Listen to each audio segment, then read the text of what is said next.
José Legault, Marie Vastel, Dimitri Toudas, bonsoir. Bonsoir. Bonsoir.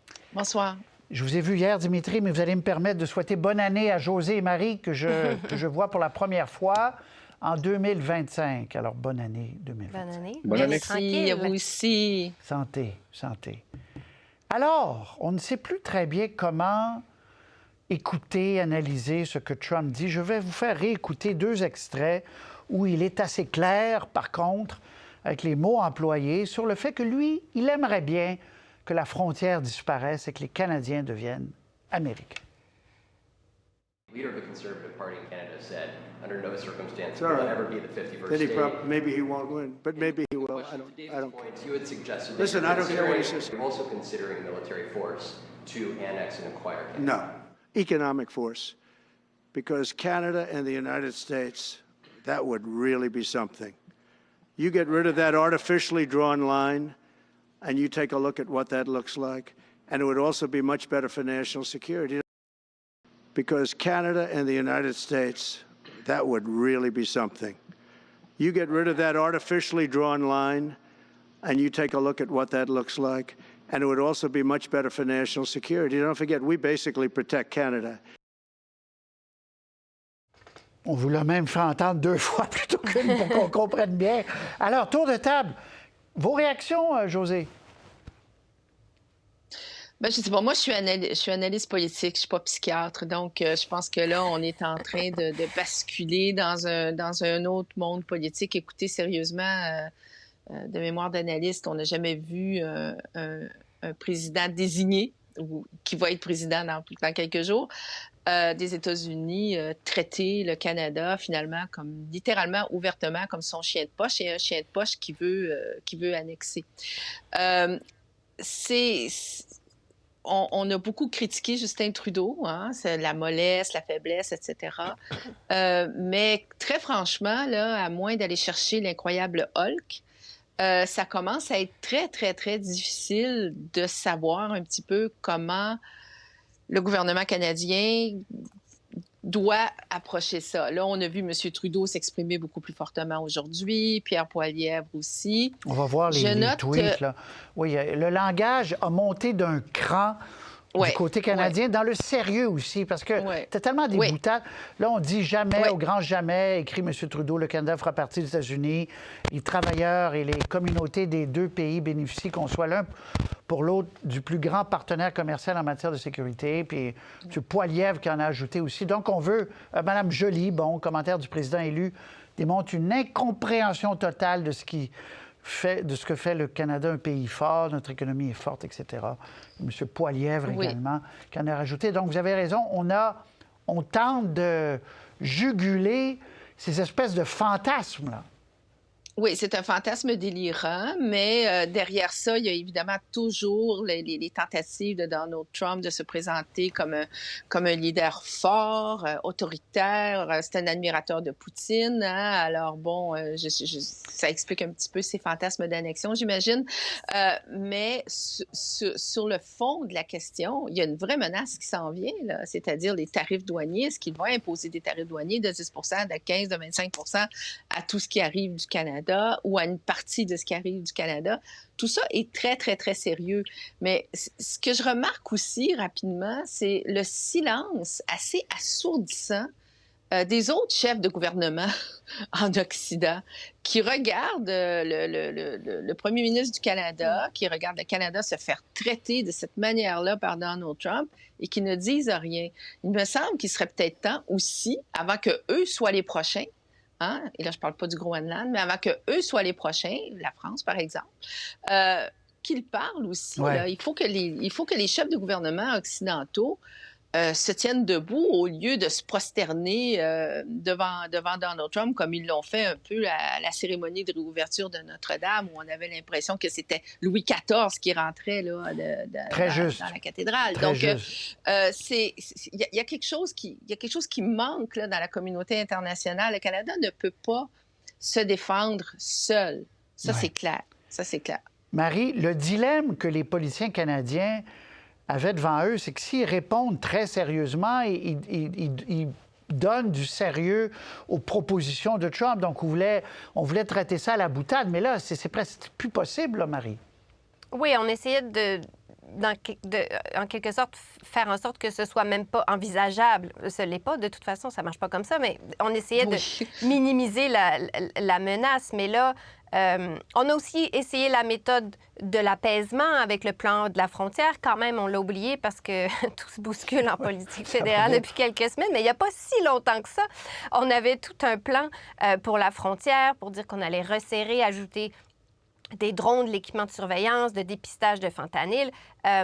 Visiblement, cette stratégie-là n'a pas fonctionné, n'a pas apaisé Donald Trump. Écoutez, de l'entendre dire qu'il veut utiliser la force militaire contre le Groenland ou le canal du Panama, c'est quand même un peu surréel. Je partage le diagnostic psychanalytique de José.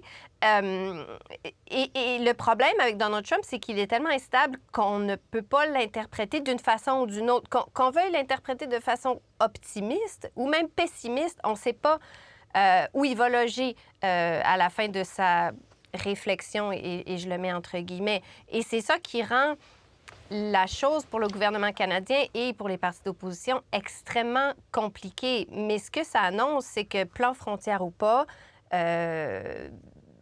discussion sur quel est réellement le déficit commercial entre le Canada et les États-Unis ou non, M. Trump s'est mis en tête d'avoir cette espèce de vision expansionniste d'une espèce d'empire américain que je vois mal de quelle façon le gouvernement canadien et le premier ministre, quel qu'il soit dans les prochains mois, arrivent à apaiser et à rationaliser.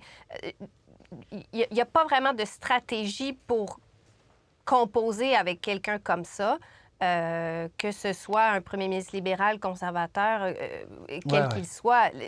Et je vois mal comment... Je ne veux pas dire que c'est un peu peine perdue, mais...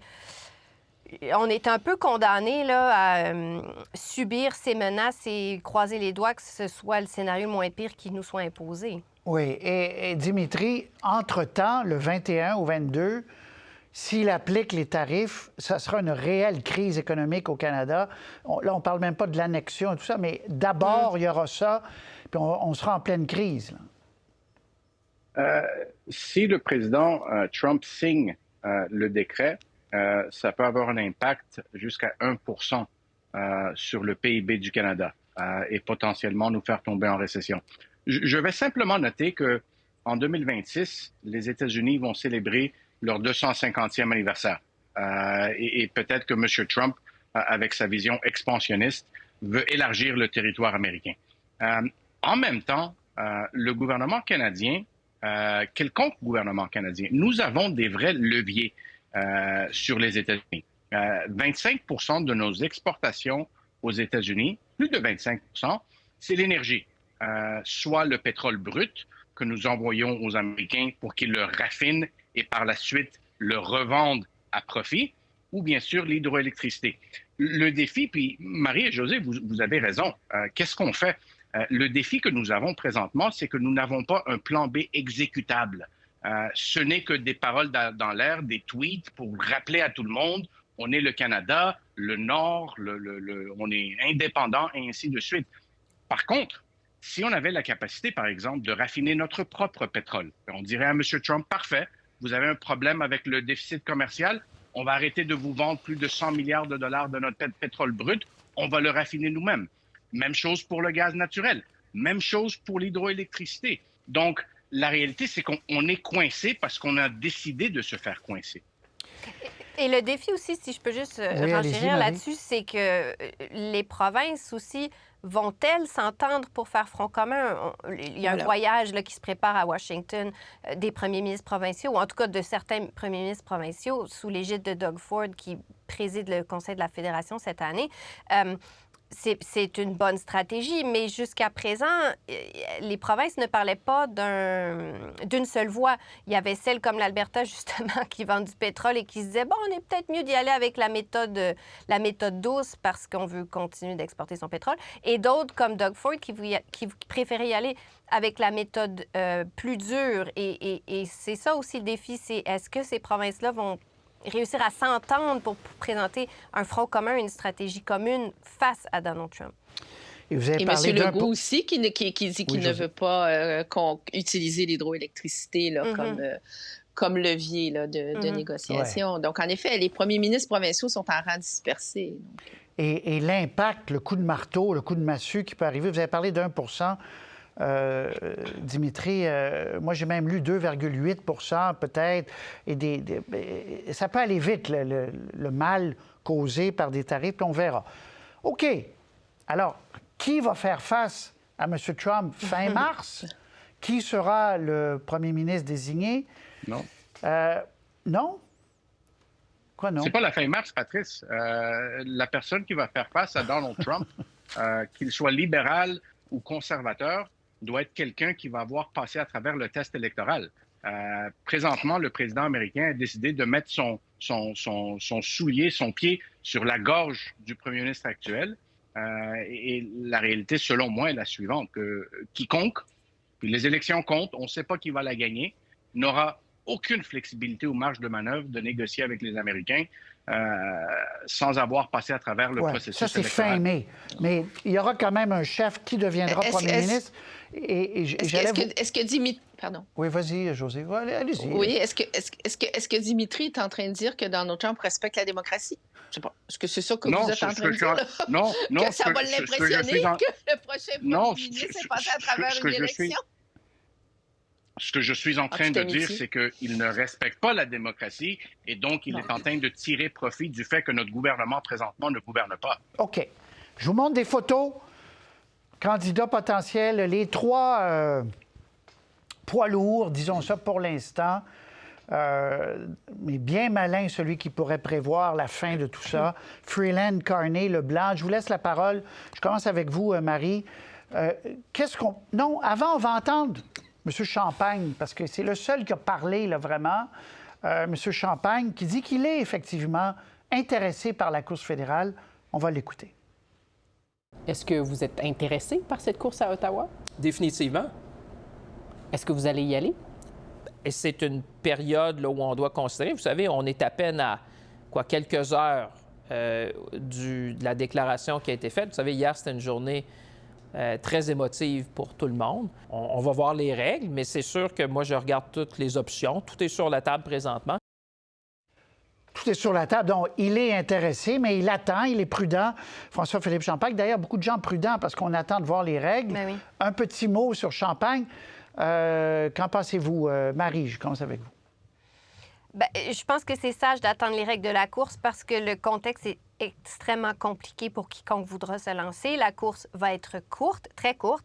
Et ensuite, il n'y aura pas beaucoup de temps pour préparer une campagne électorale, une plateforme, se faire connaître du grand public canadien et affronter Pierre Poilievre en espérant peut-être aller un petit peu moins à l'abattoir que si c'était avec Justin Trudeau. Donc, la tâche est quand même assez énorme et il faudra voir à la fin qui est vraiment sur la ligne de départ. Là, il y a plusieurs personnes qui disent y penser, mais une fois qu'on a les détails, la course, l'échéancier, les chances de gagner sur papier, il y en aura peut-être, ils seront peut-être pas tous là. Et ce que je me pose comme question pour M. Champagne et pour Mme Joly, c'est cette question de l'alternance au Parti libéral, cette tradition d'alterner entre un chef élu du Québec, issu du Québec et un chef issu du reste du Canada. Est-ce que M. Champagne, est-ce que Mme Joly voudront y aller? Si ça semble un peu peine perdue, je ne sais pas, mais il y en a au Parti libéral des Québécois qui s'inquiètent qu'il n'y ait pas de voix québécoise justement à cause de ça, alors qu'on entre dans un contexte de possible remontée du Parti québécois à Québec, de ferveur souverainiste. Il y en a plusieurs qui s'inquiètent de ça. Mais ça pourrait freiner les envies de M. Champagne ou de Mme Joly, qui aussi, elle, est encore jeune, pourrait se dire, est-ce que j'ai vraiment envie d'être la première femme première ministre libérale du Canada pendant 1 mois? Pas sûr.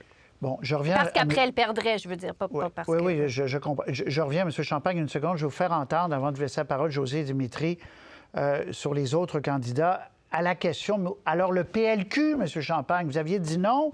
Est-ce que là, ce serait peut-être pas plus intéressant d'entrer, puis là, jusqu'au mois d'avril, pour mettre son nom au PLQ? Voici sa réponse. Effectivement, j'ai les intérêts du Québec à cœur, mais moi, j'ai dit, ma façon de défendre l'intérêt des Québécois et Québécoises, c'est ici à Ottawa. Et vous comprendrez qu'il y a une course présentement au leadership à Ottawa, alors toute mon attention est tournée vers cette course-là ici à Ottawa. Alors, il ferme, j'allais dire doucement la porte, José. Il la ferme quand même assez, assez clairement, je pense. Okay. Et puis, il y a son ex-collègue, Pablo Rodriguez, évidemment, là, qui, lui, pour vous, c'est le réglé. choix de sauter. Bien, disons que ce serait étonnant. Juste le fait que M. Champagne exprime un intérêt pour la course à la chefferie fédérale, libérale, dans un contexte où ça va être des sables mouvants potentiellement, là, ça dit qu'il y a l'esprit de sacrifice très, très, très développé et que son cœur est vraiment à Ottawa. Affaire réglée. Je pense que ça, je pense pas qu'on puisse vraiment douter de ça. J'en serais étonnée. Donc, on va revoir les trois, j'allais dire meneurs, mais ils ne sont même pas candidats, Freeland, Carney et Leblanc. Dimitri, présentez-moi celui ou celle qui, vous croyez, va avoir le plus envie d'y aller d'ici 2 semaines. Je pense que les deux qui sont en train réellement présentement de s'organiser. Madame Freeland, par exemple, a recruté Jeremy Bradhurst, un stratège libéral. Elle est sur le téléphone. Même chose pour M. Carney.